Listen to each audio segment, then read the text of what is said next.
Good evening, everyone. The Person County Board of Education is now in session. We do have a quorum present. At this time, we're going to have a moment of silence and the Pledge of Allegiance being led by Mr. Torian. Please stand and join me in a moment of silence.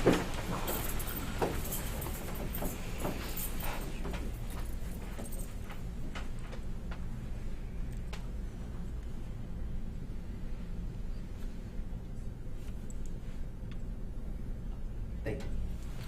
Now we'll have the pledge. I pledge allegiance to the flag of the United States of America and to the republic for which it stands, one nation, under God, indivisible, with liberty and justice for all.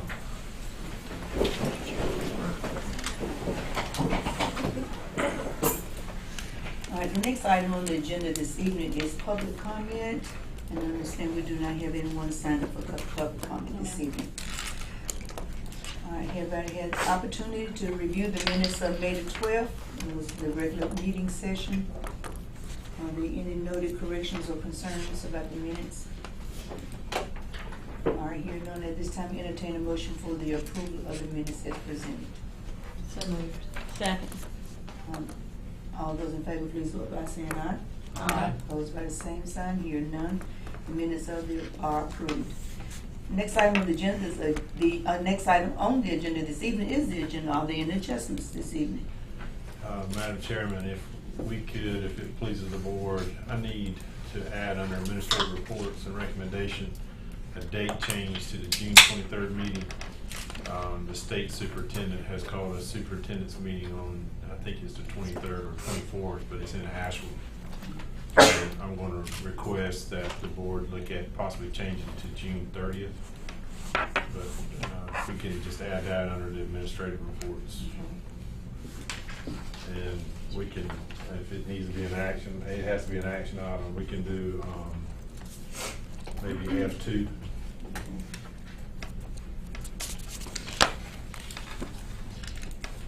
At this time, I entertain a motion to approve the agenda presented with the adjustment of F2. Is that a motion? So moved. Is there a second? Second. All those in favor, please vote by saying aye. Aye. Opposed by the same sign, hearing none. Agenda is approved for this evening. At this time, we are pleased to present Pride in Person. Mrs. Scruggs.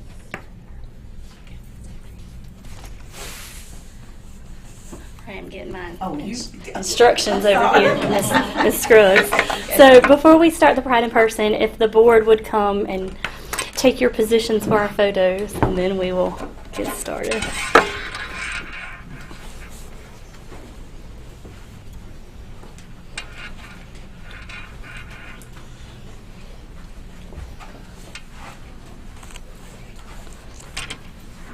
All right. So our first recipient is not here this evening, but I want to recognize him anyway. It's Mr. Jonathan Bratcher, and he received the Aubrey Lee Brooks Scholarship, which is a full ride to college, and we are very proud of him. He's a student at Person Early College, on his way to college with a full ride. So congratulations to Jonathan. Right, and our next two recipients are students who are going to Governor School this year. So for those of you who don't know, Governor School is a 5.5-week program. It's a resident program. Former students who have come back with such positive experiences, and it's a great honor to be accepted to Governor School. So our first recipient is Catherine Hayes, who will be going for visual arts.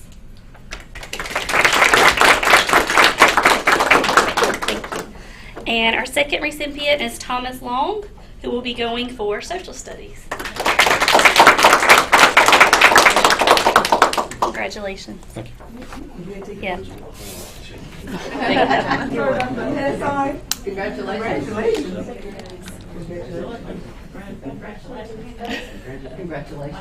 We're going to take a picture. She wants to get away from these people. Thomas, if you and Miss Tillman would switch spots. There we go. And then, yep, and then Catherine, if you'd move over in front of Mr. Gillis a little bit. There we go. Perfect.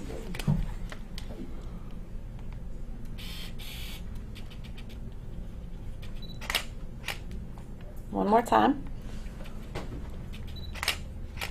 Thank you. Mr. Let me get Kelly's mine. going to take a picture.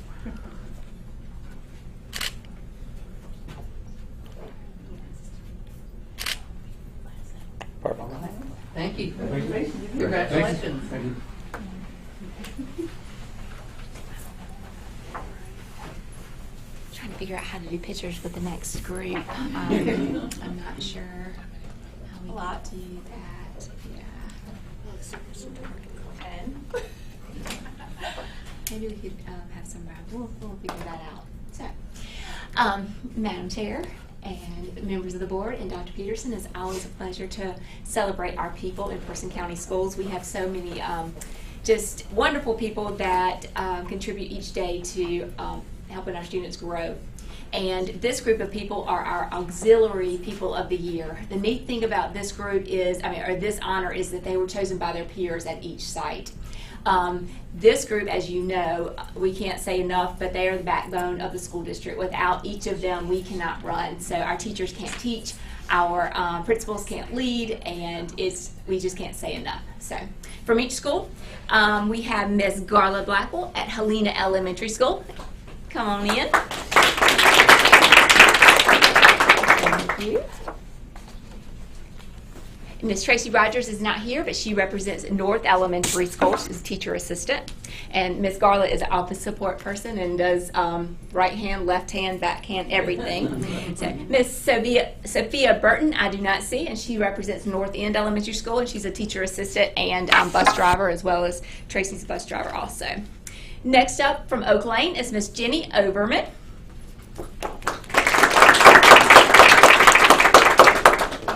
Miss Oberman is the office support, so she keeps everything above water and beyond at Oak Lane. Next is Miss Liz O'Brien, a school nutrition staff, is not here. She mostly works at Story Creek Elementary School. Miss Erin Redford represents South Elementary. She's a media assistant at, like I said, at South Elementary. Miss Virginia Crumpton.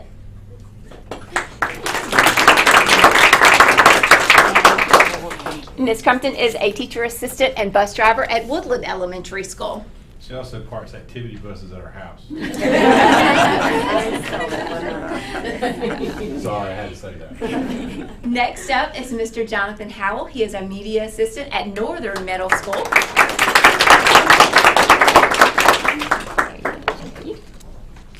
Next, I like to call her Miss Martha, but Miss Martha Santos. She's a custodian, lead custodian at Southern Middle School.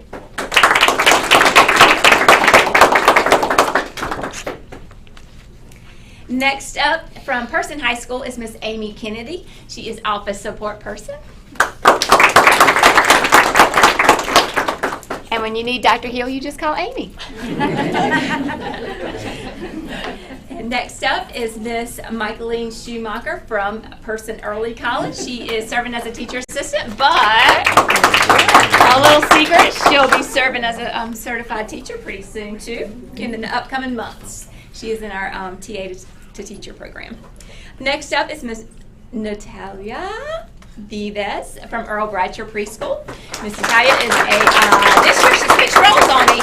She's a parent, she switched out family service assistant. She was a teacher assistant, sub-bus driver previously, and this year she took on a new role and is doing well. Thank you. Next up is Miss Lisa Anders, who's not here, from Early Intervention. She's an office support person. And from Central Services, we have Miss Caitlin Wilson. We love Miss Caitlin Wilson from at the office because she writes our checks.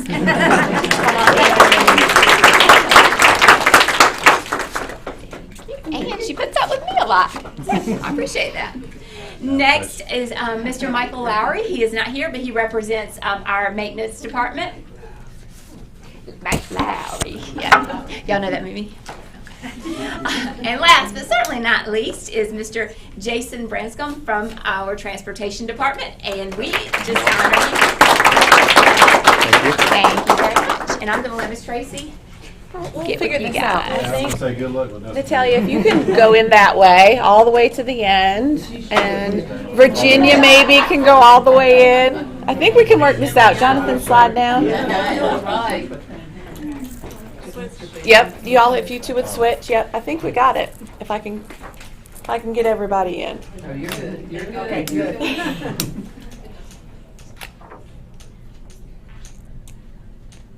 Yep.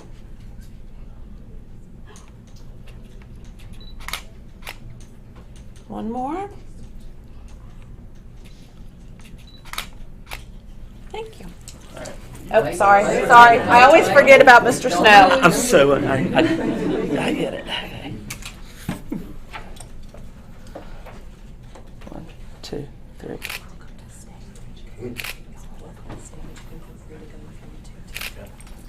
That'll work. Thank you. Thank you. Thank you. Yep.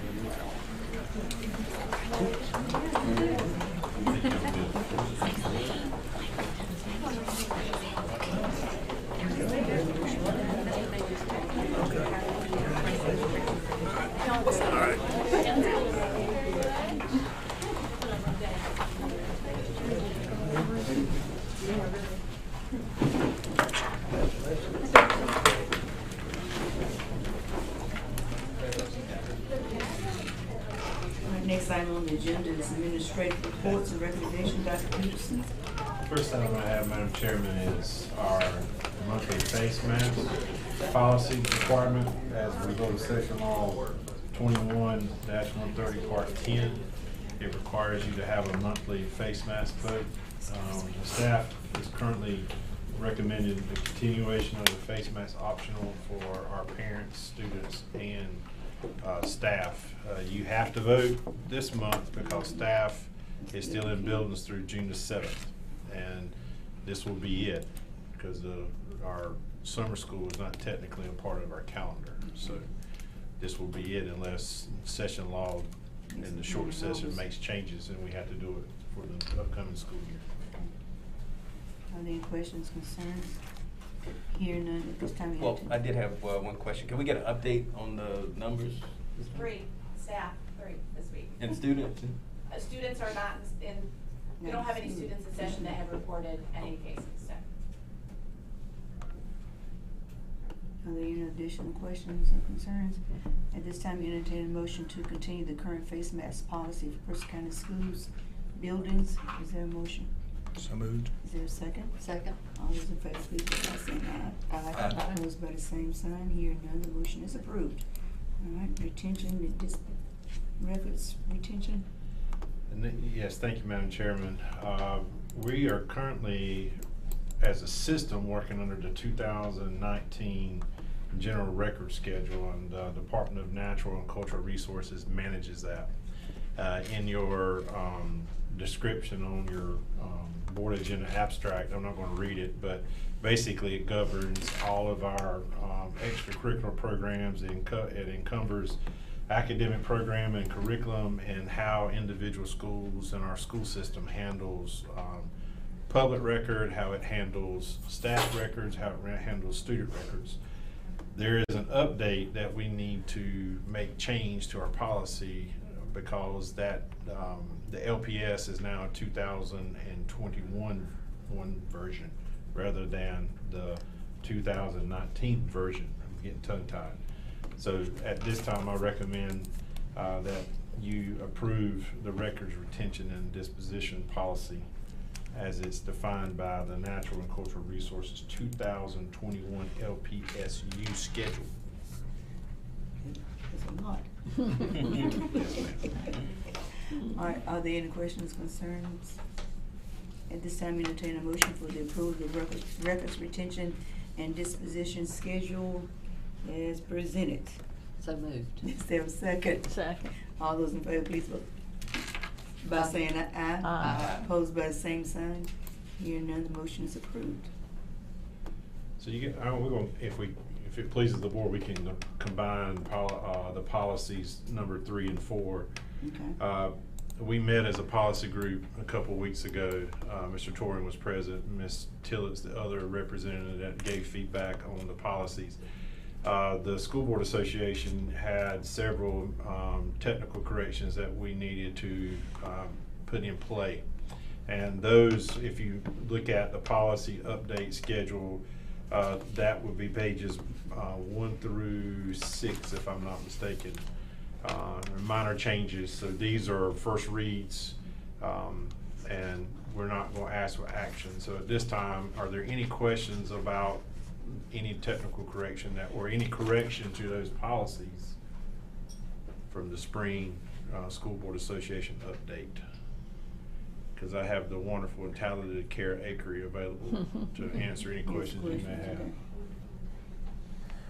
And she sits in the back of the room hiding. So I think, can I just make Absolutely. an addition? The technical corrections are ones that you can go ahead and approve this evening, and then the remaining ones would be for first read. And the technical corrections are on page 12 through 15. Are there any questions concerning these policies? 3460, 4120, 4700. All right, hearing none questions, at this time entertain a motion to approve the technical correction policies as presented. I'll move to approve the policy technical corrections as presented by the School Board Association. Is there a second? Second. All those in favor, please vote by saying aye. Aye. Opposed by the same sign. Hearing none, the motion is approved. Thank you. Thank you, Ms. Akery.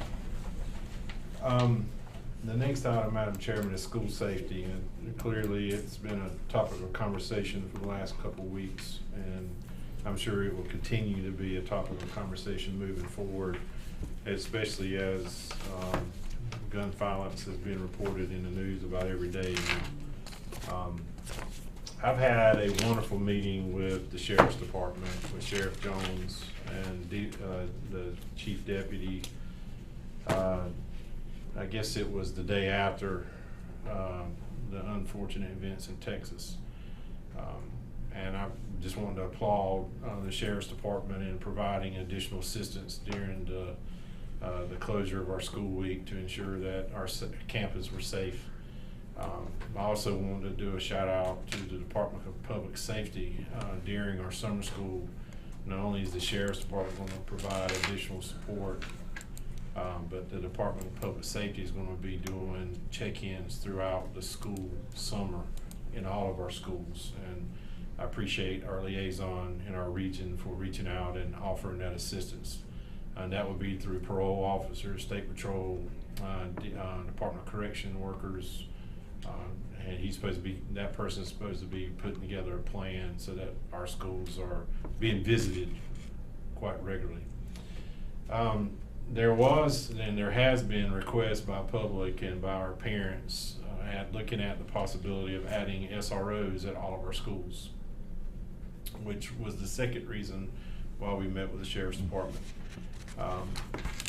What I'm learning through liaisons at the state and through our contacts that are lobbying for specific bills to be put in short session is that there may be a possibility that there may be additional school resource grants becoming available to school districts. So I don't know if this is necessarily an action item or not, but what I would like for us to continue to do is to continue to have dialogue with the county commissioners, and the Sheriff's Department. And then if these grants become available either through the Sheriff's Department or through the school system, that we actively work together to do what we can to get additional resources in our schools. What we don't know is budget. I mean, everybody's in limbo on budget. I'm hoping to get more information at the state meeting that we have on the 23rd about what resources could be possibly coming down. But if we can, if it pleases the board, if we can just maintain our communications with the county manager and the new county manager or interim county manager, who it may be, that as we move forward in the state budget season, that if we see an opportunity that we can provide additional assistance, that we can.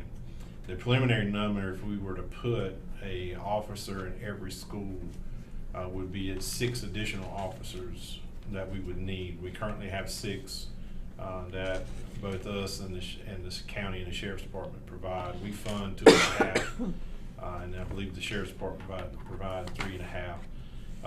Part of our funding comes from at-risk money and school safety grants that we already have.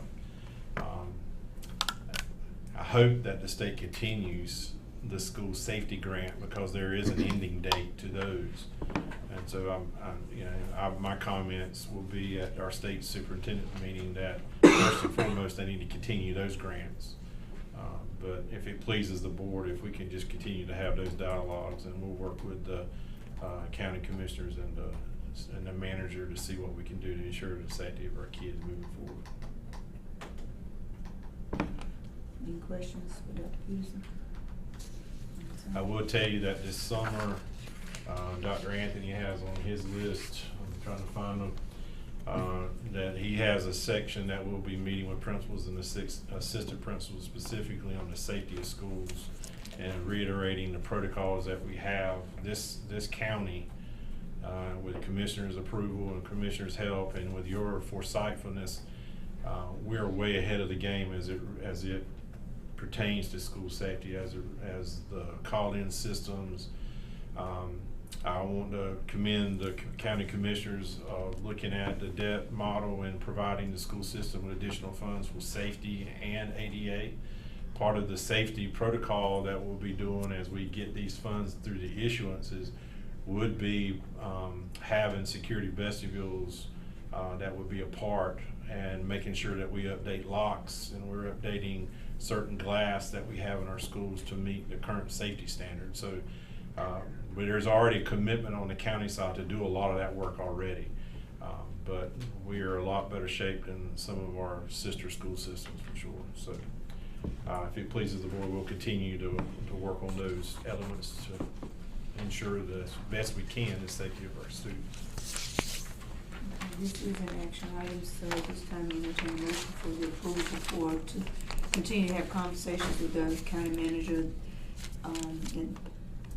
and the county commissioners as well to request additional SRO at our schools. Is there a motion? So moved. Is there a second? All those in favor, please vote by saying aye. Aye. Opposed by the same sign, hearing none. That motion is approved.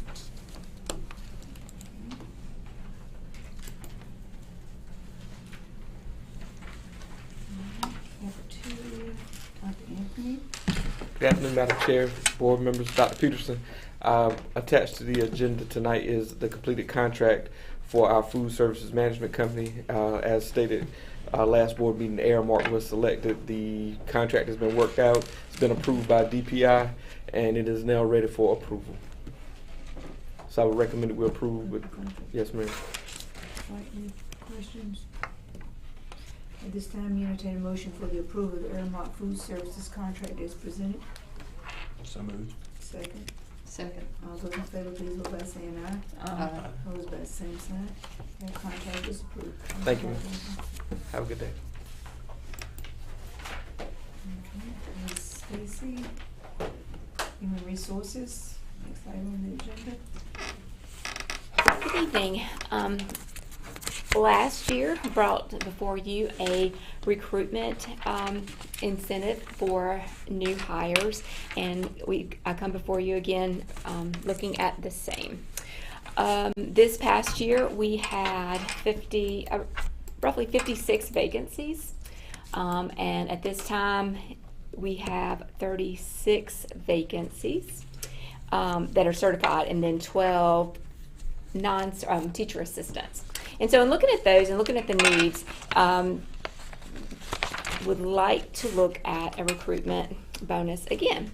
I do find that it was helpful in bringing people to Person County. I want to say, I should have looked that up. How many did we give, or not give, how many did we offer? I think it was 8. 8. It was roughly 8 that came because of that, and I think about each classroom individually, and that's 8 classrooms, and part of it was because of the recruitment bonus. Please know that with the people that would be eligible, they would have to be certified teachers. It's not your they have to be fully certified, because what that does is it would take, the hope would be that it would take the work off of teachers that are already in place. Take that piece off of it with the alternate pathway teacher. So what we would look at is $2,000 in the first year, and they remain. It would be $1,000 in the second year for a total of $3,000, and they agree to teach with Person County Schools for 3 years. That's the first part of that. also wanted to include teacher assistants this year, and then looking in our Title II funding, and that's where the other incentive would come from also, a federal grant. And it does have the allowance of recruiting paraprofessionals that are, it's not really highly qualified, it used to be, but just meet the federal legislation of having the associates or the 48 hours or the continuing education credits along with the testing. So one of those. That is that piece of it. The second part, way back when, Person County Schools used to offer referral incentives to staff that referred an employee to Person County Schools. So we'd like to bring that back and offer employees that are making referrals a $250 bonus. To do what all we can do to recruit, for sure. Last year we did limit the number of, the areas, and just looking at our budget and then projecting out how many will come fully certified, I believe we will be well within our budget for Title II. I have a question. Yes, sure. Just regarding teachers' assistants, how much do you think having to drive a bus impacts the ability to recruit, let's say, people who are in school to teach? You know, because I've heard of a couple examples already this year who they didn't even apply to Person because they didn't want to drive a bus, but they were in school to teach, so that could have been, teachers. We miss out on some teacher assistant great candidates because of the bus piece of it, yes. Yes. However, on the flip side of that, I understand why the policy is and was put into place. Yes, it's difficult, Dr. Peterson. There's been a shortage too since the pandemic too as well, because Well, we're going to be looking at bringing you some different stagger times for a start for schools anyway, because of the number of staff that we know we're going to be short next year for busing. I think the second reason why we're losing bus drivers is when I got my bus license, we didn't have the current CDL standard that they have now. And there's also because one of the things that we also lose from is perhaps we hire someone, they want to drive a bus, but they don't meet the medical exemption to be able to drive the bus, because there is now medical exemptions that are applied to it. Like for me, I wouldn't be able to drive a bus because I'm a diabetic. Even though it's regulated, everything's good, but I wouldn't be able to hold a license at this point. So I think it's a twofold issue. I think the new standards that are put out there, and that people just don't want to drive a bus. So yeah, it's an issue, and we would welcome any feedback from the policy committee of how you guys would want us to look at it differently. Because it is a policy. I believe we did the policies. This was 2000. I'm not even talking about when I was here. I think it was 2012 when we did it in my old district, and I think it was more of one of those things that a lot of districts jumped on in order to recruit and retain bus drivers. And you saw a lot of the numbers decline during the time when they put that medical restriction on there, and we lost a lot. Yes. Because they were willing to drive the bus. Yeah, but they just because of a medical condition, they were not. And people know now that if they have certain medical conditions, not even apply for a job because they know they're not going to be they're eligible. not going to be eligible to drive. And they may need it if they have something similar to what Dr. Peterson was saying. They may need it for 3 months, and then the next 3 months they may take them off for 3 months to get things in check, and so it really does. And to let you know too, I know you weren't asking this, but bus drivers alone would have been part of this plan. However, with the funding, that is not one of the allowances for it. So, teacher assistants was so. I might imagine this, but last month I feel like you mentioned teacher retention task force, a possibility of something like that. Yes. Is there any progress? As far For as sure. For starting in the new school year, absolutely, yes. back in, sheesh, shows my age, 2008, I believe, very strong, and it was really strong for 2 years, and then, so yes, we're going to bring it back. So we do have some employees that are just bus drivers? We do, yes, ma'am. We did those numbers recently, 10 or 15. They're just part-time bus drivers, yes, ma'am. Not full-time. We have one full-time bus driver, yes, because of the transportation between Person and Peaceful. I mean, UCC.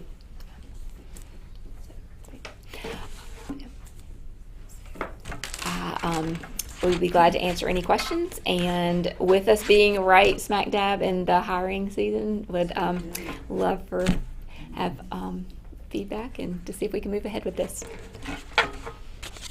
What about those teachers that have already been hired? They would be included if they're hired for the 22-23 school year, and that's what we did last year. Right. Yeah. They will be included in this bonus incentive. Yeah, and they do have to sign an agreement if they do not fulfill the, this past year was teach for 2 years, they had to prorated repay, and I have, we have run into that this year with a resignation. Yeah.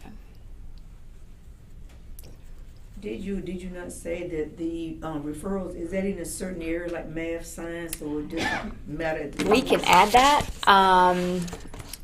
but I do not think I specified. We can do that to specify the areas that they're referring. Is that what you're saying? I'm just asking you. It was Those I think are the hardest to find. Yeah, I think it's for every hire. Yeah. It is, right? And that's the thing. It used to be your math, your science, your EC, and now it is everything. Maybe Maybe we should narrow it in. You do think so? Mm-mm. Oh, okay. Any other questions for Mrs. Stacy?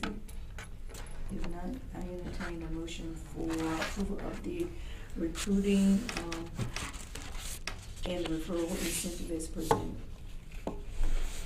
Move to approve the recruiting and referral incentive. Is there a second? Second. All those in favor, please vote by saying aye. Aye. Opposed by same sign, here none. That is approved. Thank you. Curriculum. Good evening, board members. Just wanted to give you a quick update on summer learning for this school year, just so that you would be aware as community members, so that you can let the community know when they ask questions. So we have already began our summer learning for 2022. Right now we're doing summer learning for middle school and high school. They are doing remediation in areas that they need it and re-administration of EOGs and EOCs. Then our Operation Graduation will start for our high school students so that they can recover credits over the summer that they need to recover to get back on track. We also have a CTE summer career camp at Person High School for, I think right now we have about 20 students that are going to go to that summer camp. In Operation Graduation right now, we have about 250 students. Then Read to Achieve camp will start for our elementary students. We are doing that for first grade, second grade, and third grade. Second grade and third grade are required by law. We do not have to allow first graders to go, but we wanted to do that this year. And we did have the teachers for that, so we were excited about that to help them to recover some learning as well. We have about 250 students that will be attending that Read to Achieve camp as well. And that will continue through July the 14th. Are there any questions? This is just an information item, but I'll be glad to answer any questions that you have. Can you explain how remediation is going to work at the high school? Because I know they're still waiting for some EOCs. We got them back. Today? Yes. Oh, okay. And so we basically had, we just got them back today. And they basically kind of had, those teachers were on hold, so we planned it and everything. So we'll have to do that very quickly, and we'll probably have to do it, we couldn't do it this week, of course, but we will invite those students to come back and do that as well. And that's just for English 2? Yes, only for English That's 2. the only scores that we haven't Yes. fully got Any other questions? Okay, thank you very much. Jenna Reagan will come and present new courses, and Joey Warren will present the AIG plan. All right, good evening. So I just have the new course proposals for you are all related to the Amazon Future Engineer program. Our virtual academy applied for that opportunity, and they did receive that sponsorship for next year, which is very exciting.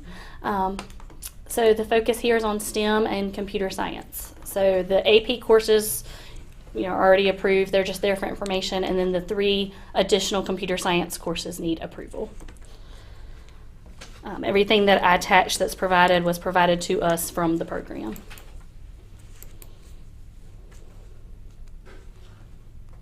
Questions? Mrs. Reagan? At this time, we entertain a motion to approve the new course proposals as presented. So moved. For a second. Second. All those in favor, please vote by saying aye. Aye. All those by the same sign, here none. Motion is approved. Thank you. Mr. Warren. Good evening, Madam Chair, board members, Dr. Peterson. I am bringing to you the 2022-2025 local AIG plan. As you know, this is a 3-year process. Every 3 years we take a look at our local AIG plan, make revisions.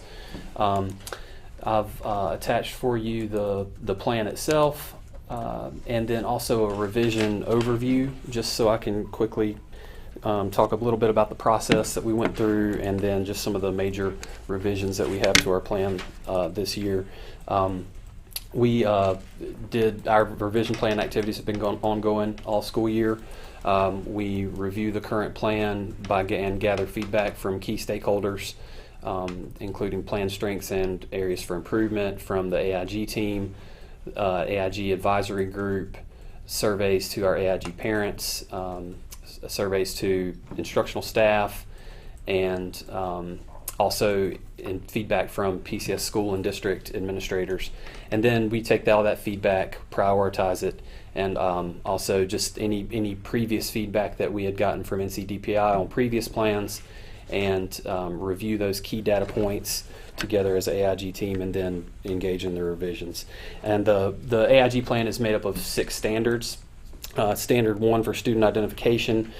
We did add a new identification criteria for grades K through 2. We do not typically identify students in kindergarten through 2nd grade, just because students that young are so rapidly developing, but that was feedback that we had previously gotten from the state, so we added some identification criteria for K2. Don't anticipate identifying more, but we do have that there for those students that do demonstrate a clear need for AIG services.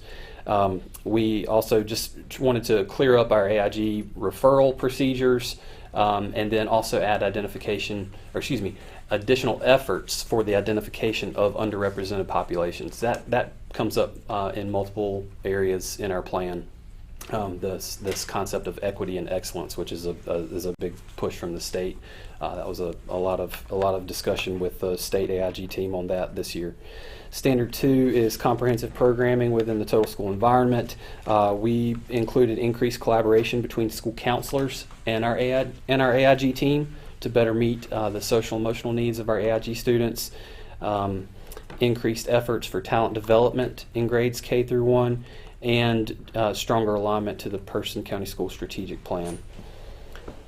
Standard 3 is all about differentiation of instruction for our gifted learners. The AIG team and I are looking at some additional resources for them, and with standards aligned problem and project-based learning units. Also, we're going to plan some additional support for differentiation with gifted learners for our instructional staff in the district, not just AIG teachers, but better support for our teachers in the classroom to support gifted learners. Standard 4 is personnel and professional development. We're adapting our AIG refresher, which is something that has been done for the past several years. Every year there's an AIG refresher that's presented to staff at every school at the beginning of the year, just to remind them of procedures for AIG students, best practices.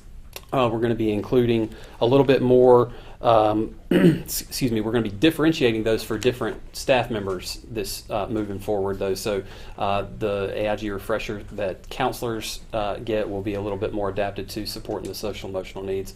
Instructional staff will be more geared towards that.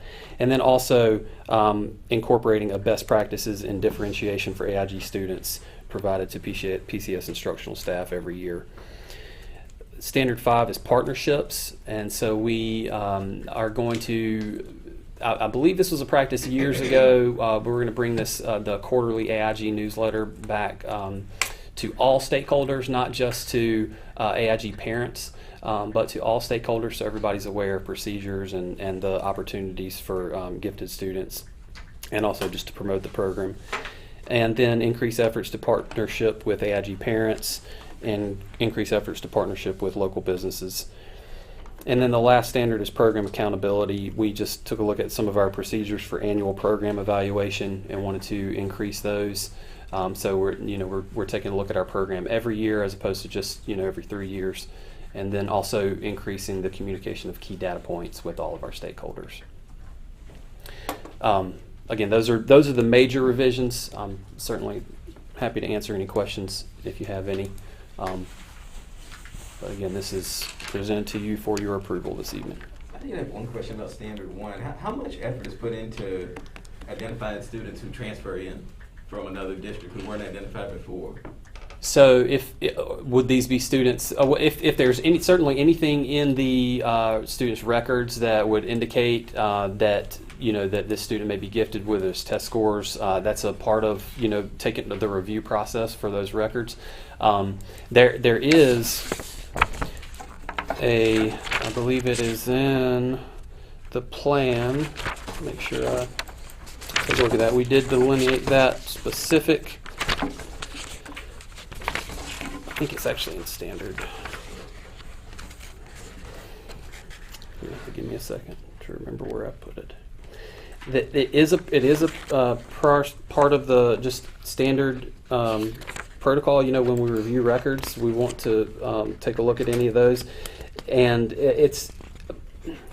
are you asked for a specific grade level? I mean, it would vary depending on the grade level. More like younger kids, you talked about K2, so I'm thinking yes. How do you identify a kindergarten or first grader who's just coming in and hasn't been identified in any kind of way? Well, in kindergarten, first grade, it would really follow the same process that any of our other students would, because when they come in, they would be involved in the part of the talent identification or talent development efforts that we talked about in K1 are AIG teachers going into doing collaborative activities with those classroom teachers. And so those,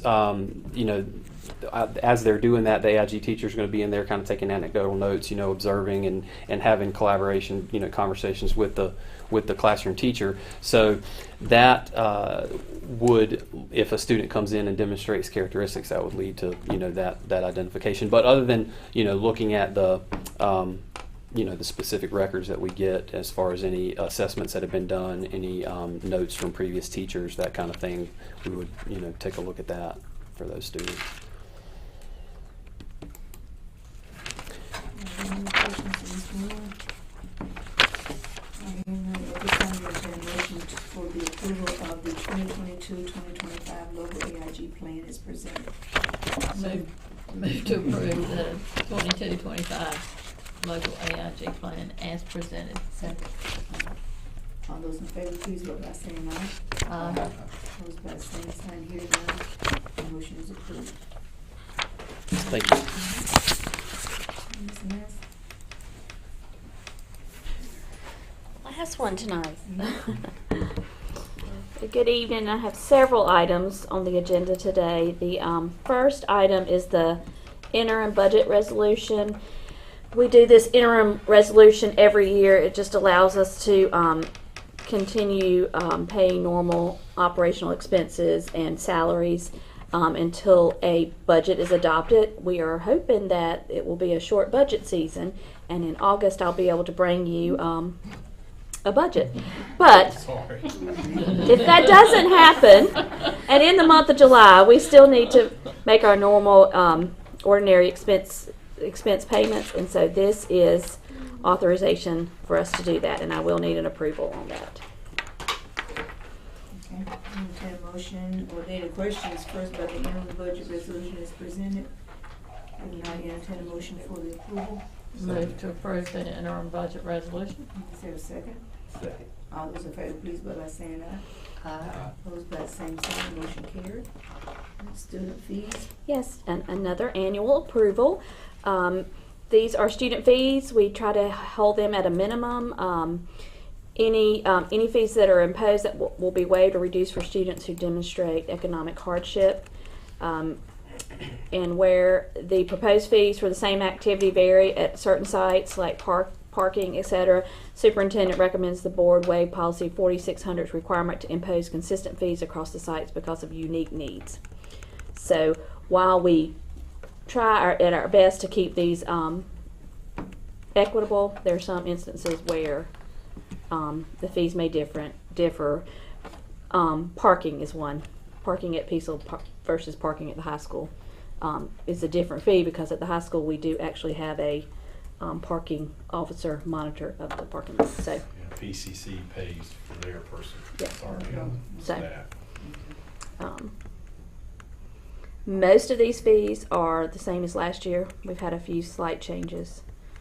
So what's the rationale for the difference in National Honor Society membership fees? So, if I remember correctly, National Honor at Peaceville is 50.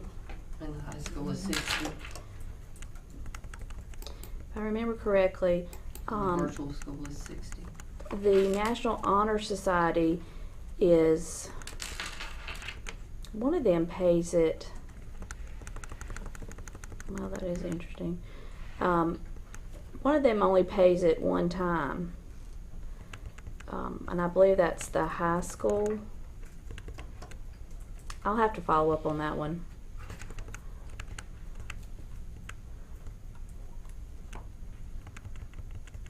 There may be, is there a requirement to join a national program with the, That's part of the fee structure. yeah, so We'll get that I'll answer. check on that. Yeah.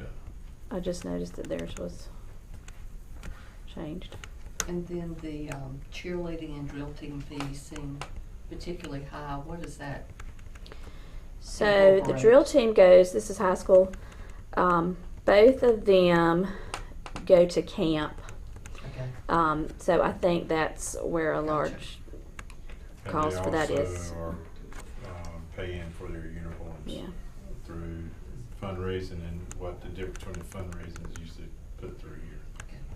And again, the schools are all asked if there's a hardship for someone that's on the team, there's a hardship that they make allowances for that too.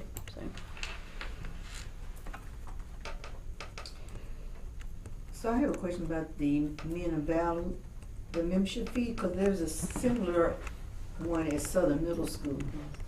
Men of distinction. I was wondering the same thing. And So this one has that fee, and that one I noticed this does not. Southern Middle School asked, so last year we had a fee for both of those, and then Southern Middle School asked this year to take their fee off.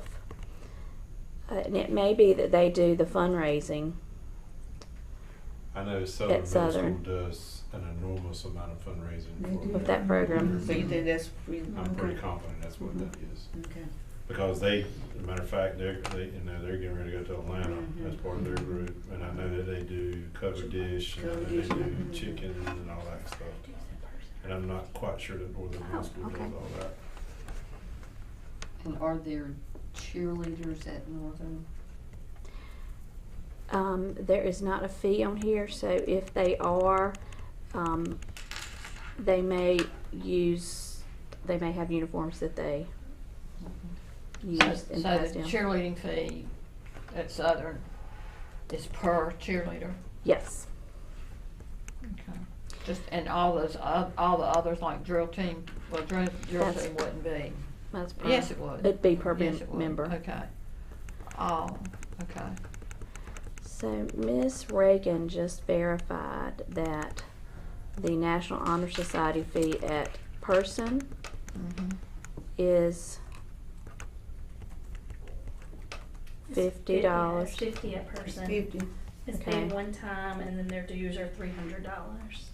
And that's payable to the national office. Right. That's something that goes to the national office. So I would recommend that we also set the virtual academy at 50 as well, so that they're all consistent.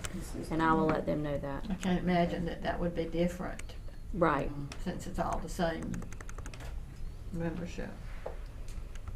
And I'm not sure that they had an actual honor society at the virtual college this year, since it was the Okay. first year. And, So and I what, will. what does the student council membership fee cover? This is at the high school. Mm-hmm. Miss Reagan, do you know? I don't. I can find it.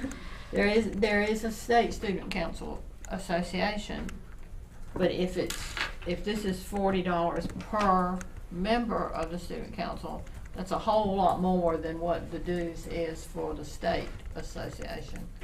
If it's a part of just operational procedures, and that may be true of FFA and DECA and all those other kinds of things too. How about we do this? I was gonna say. Because this Recommend is to- bothering me a little bit. How about we have an explanation page on this at our Yes. next meeting? For June, That'd be before great. it's approved. So, Ms. Reagan. As to if whether or you not would we're coordinate asking, that. okay, Yeah. when they're asking, if Yeah. we asking Question, these yeah. individual, for And individual I would kids. suggest you table it until August, our Okay. August meeting. Or we can try to bring have it for you to June 30th meeting. Because I would like to know whether or not we're asking all the members of that organization to pay that much money, or if that's a flat fee that's divided among the members, and where that money goes for the purpose of that. And I think the best bet too is to have the principals at this meeting on June 30th.